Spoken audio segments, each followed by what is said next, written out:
મહાભારતીને અંગ્રેજોની ચુંગાલમાંથી છોડાવનાર અને દેશ માટે પોતાની જાન ફના કરનાર અને શહીદી વહોરનાર શહીદ ભગતસિંહ, રાજગુરુ અને સુખદેવનો આજે બલિદાનનો દિવસ છે।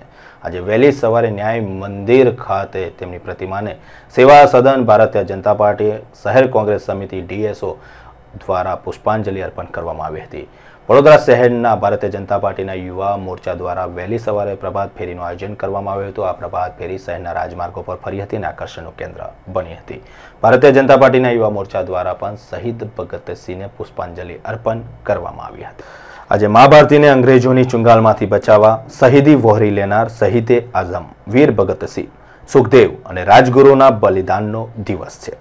આજે આ વીર સપૂતોના બલિદાનને યાદ કરવા વડોદરા મહાનગર સેવા સદન દ્વારા ન્યાય મંદિર સ્થિત વીર ભગતસિંહની પ્રતિમાને પુષ્પાંજલિ અર્પણ કરવામાં આવી હતી, જેમાં વડોદરા શહેરના mayor doctor Jyotiben Pandya, deputy mayor Harjivan Parbadiya, સ્થાયી સમિતિના અધ્યક્ષ ડોક્ટર વિજય શાહ તેમજ પદાધિકારીઓ, હોદ્દેદારો જોડાયા હતા। આજના દિવસને અનુલક્ષીને તમામે વીર ત્રિપુટીને શહીદીને યાદ કરી હતી। તારીખ 23મી માર્ચ શહીદે આઝમ ભગતસિંહ, સુખદેવ, રાજગુરુના શહાદત દિવસની ઉજવણીના ભાગરૂપે ઓલ ઇન્ડિયા DSO દ્વારા આખું સપ્તાહ ઉજવાઈ રહ્યું છે। આજે બદામડી બાગથી એક રેલી કાઢવામાં આવી હતી, જે દાંડિયા બજાર, ખંડેરાવ માર્કેટ થઈને વીર ભગતસિંહ ચોક પર પહોંચી હતી, જ્યાં વીર ભગતસિંહની પ્રતિમાને પુષ્પાંજલિ અર્પણ કરવામાં આવી હતી। એટલું જ નહીં, ઓલ ઇન્ડિયા DSOએ વીર ત્રિપુટીના જીવન ઉપર આધારિત નાટક, ફોટો પ્રદર્શન, ક્રાંતિ ગીતો જેવા વિવિધ કાર્યક્રમોનું પણ આયોજન કર્યું હતું। દેશના વીર સપૂત ભગતસિંહ, રાજગુરુ અને સુખદેવને આજે તેમના બલિદાન માટે યાદ કરવામાં આવી રહ્યા છે। ત્યારે ભારતીય જનતા પાર્ટી યુવા મોરચા દ્વારા આજે વીર ભગતસિંહ ચોકથી પ્રભાત રેલી કાઢવામાં આવી હતી, જે રેલી શહેરના વિવિધ વિસ્તારોમાં ફરી હતી। ત્યારબાદ ફરી વીર ભગતસિંહ ચોક ખાતે પહોંચી હતી, જ્યાં યુવા મોરચાના કાર્યકર તેમજ શિક્ષણ સમિતિના અધ્યક્ષ કેવ રોકડિયાએ વીર ભગતસિંહની પ્રતિમાને પુષ્પાંજલિ અર્પણ કરી હતી।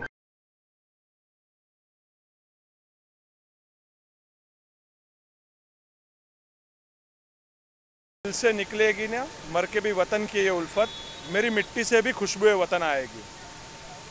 आ जेना जीवनનો મંત્ર હતો, જેના જીવનનું લક્ષ્ય હતું ભારતની પૂર્ણ સ્વતંત્રતા,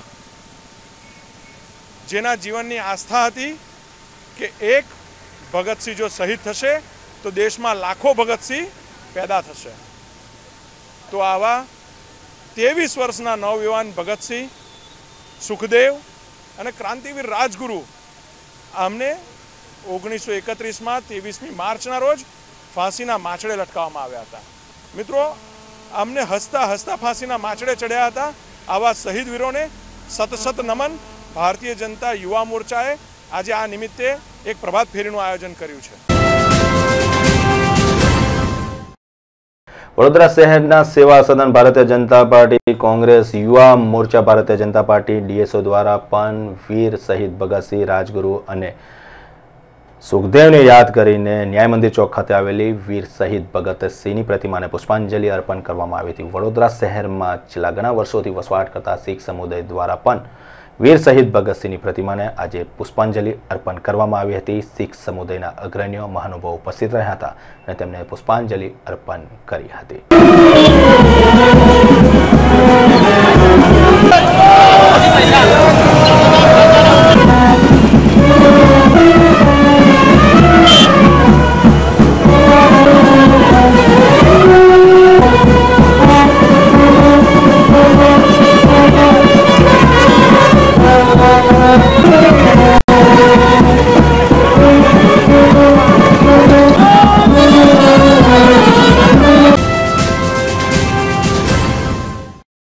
વડોદરા મહાનગર સેવા સદન ભારતીય જનતા પાર્ટી, શહેર કોંગ્રેસ સમિતિ DSO અને યુવા મોરચા ભારતીય જનતા પાર્ટી અને શીખ સમુદાય દ્વારા વીર શહીદ ભગતસિંહ, રાજગુરુ અને સુખદેવને યાદ કરવામાં આવ્યા હતા। ન્યાય મંદિર ખાતે આવેલી વીર શહીદ ભગતસિંહની પ્રતિમાને પુષ્પાંજલિ અર્પણ કરવામાં આવી હતી। સાથે સાથે ન્યાય મંદિર ખાતે હર હંમેશા ફરજમાં વ્યસ્ત રહેતા વકીલ મંડળ દ્વારા પણ આજે શહીદ ભગતસિંહની પ્રતિમાને પુષ્પાંજલિ અર્પણ કરવામાં આવી હતી। આજે બાર એસોસિએશનના પ્રમુખ નલિન પટેલ સહિત વકીલ મંડળના અગ્રણીઓ, મહાનુભાવો સાથે જોડાયા હતા અને તેમને શહીદ ભગતસિંહની પ્રતિમાને પુષ્પાંજલિ અર્પણ કરી હતી અને બલિદાન દિવસને યાદ કર્યો હતો। વીર ભગતસિંહનું બલિદાન એટલે આપણા દેશની આઝાદી માટેનું પ્રદાન કહેવાય। દેશ પ્રેમ માટેની પ્રેરણા લેવી હોય તો આ એક દિવસ એવો છે કે આજના દિવસે આપણા દેશના ખૂણે ખૂણામાં બેઠેલા દરેક વ્યક્તિએ એની નોંધ લેવી જોઈએ. આ દિવસને ગાવો જોઈએ, વધાવવો જોઈએ અને પ્રેરણા લેવી જોઈએ. વીર ભગતસિંહે એમના સમયમાં યુવાનીમાં જો જંગ છેડ્યો ન હોત તો આજે આપણા ભારતમાં જે 12 રંગ છે એમાંનો કોઈ પણ રંગ આપણને જોવા મળ્યો ન હોત. આ દિવસ સૌના માટે પ્રેરણાદાયી છે અને જય હિન્દ.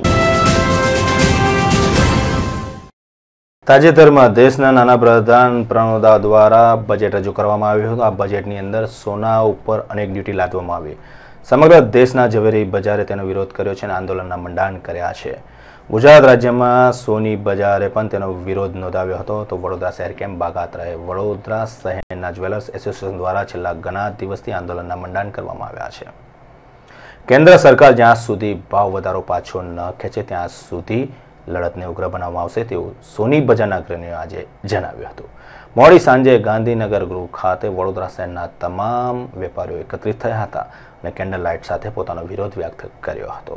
આંદોલનને વધુ વેગવંતુ બનાવવા માટે વેપારીઓએ હુંકાર કર્યો હતો. શહેરમાં છઠ્ઠા દિવસે પણ સોનાના વેપારીઓ હડતાળ પાડી હતી. કેન્દ્ર સરકારે સોનાના વેચાણ ઉપર લાદેલી એક્સાઇઝના વિરોધમાં સમગ્ર ભારતમાં અપાયેલા વેપાર બંધના એલાનમાં વડોદરાના વેપારીઓ પણ જોડાયા છે. છઠ્ઠા દિવસે આ વેપારીઓ દ્વારા ગાંધીનગર ગૃહ ખાતે કેન્ડલ લાઇટ સાથે દેખાવ કરવામાં આવ્યા હતા.